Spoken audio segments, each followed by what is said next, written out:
देखिए, इस वीडियो में मैं आपको बताऊंगा कि डिटेल्ड स्टडी कब करना चाहिए और शॉर्टकट्स कब अपना लेना चाहिए। अगर आप स्कूल में पढ़ते हैं तो आपका सेशन 9 महीने का होता है। इन 9 महीनों में से पहले 6 महीने आपको डिटेल्ड स्टडी करना चाहिए। डिटेल्ड स्टडी यानी आपकी जो कोर्स की किताब है उसे एक बार पूरा पढ़ लेना चाहिए और आपके सिलेबस में जितने भी टॉपिक्स हैं एक एक टॉपिक आपको विकिपीडिया पे सर्च करना चाहिए। जब एग्जाम शुरू होने में 3 महीने रह जाएं तो फिर कोर्स की किताबों को एक तरफ कर दीजिए।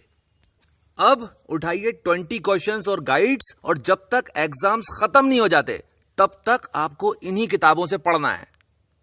वो बंदा जो कॉपी चेक करता है उसे इस बात से कुछ भी लेना देना नहीं होता कि आपने डिटेल्ड स्टडी करी है कि शॉर्टकट अपनाया है। वो केवल इतना देखता है कि आपने अपनी आंसर शीट में क्या लिखा हुआ है।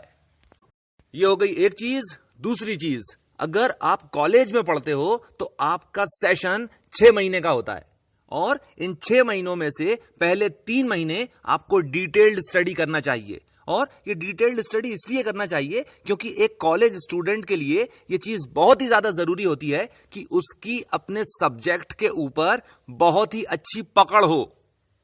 अच्छी पकड़ का मतलब यह नहीं होता कि आपको उस चीज की डेफिनेशन आती है। अच्छी पकड़ का मतलब यह होता है कि आप उस चीज के बारे में बात कर सकते हैं। इंटरव्यूज में यही चीज देखी जाती है और इसीलिए हर कॉलेज स्टूडेंट के लिए यह चीज बहुत ही ज्यादा जरूरी है कि वो डिटेल्ड स्टडी करे। पर मान लेते हैं कॉलेज के अंदर कोई कंपनी आई और उसने ये कंडीशन रखी कि 70% लाने वाले कैंडिडेट्स ही अप्लाई करें और इसीलिए आखिरी के 3 महीने डिटेल्ड स्टडी करने की कोशिश बिल्कुल भी नहीं करना चाहिए। आपको केवल और केवल नंबर्स खींचने की कोशिश करना चाहिए और नंबर्स खींचने के लिए आखिरी के 3 महीने 20 क्वेश्चंस और गाइड्स से ही पढ़ना चाहिए। तीसरी चीज, अगर आप स्कूल या कॉलेज में पढ़ते हो तो आपको अपने टीचर से बना के रखना चाहिए।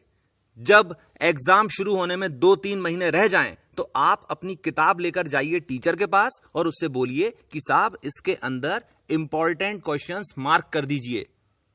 इस चीज का भी ध्यान रखिए कि जब आप इंपॉर्टेंट क्वेश्चंस पूछने के लिए जाएं तो कभी भी 20 क्वेश्चंस या गाइड लेकर नहीं जाना चाहिए। कोर्स की बुक लेकर जाइए और उसमें इंपॉर्टेंट क्वेश्चंस मार्क करवाइए और जो भी क्वेश्चंस वो मार्क कर दें बस केवल वही क्वेश्चंस आपको 20 और गाइड में से पढ़ना है। ऐसा क्यों? ऐसा इसलिए क्योंकि टीचर काफी समय से पढ़ा रहा होता है, उसके दिमाग में पूरा क्वेश्चन पेपर छपा हुआ होता है।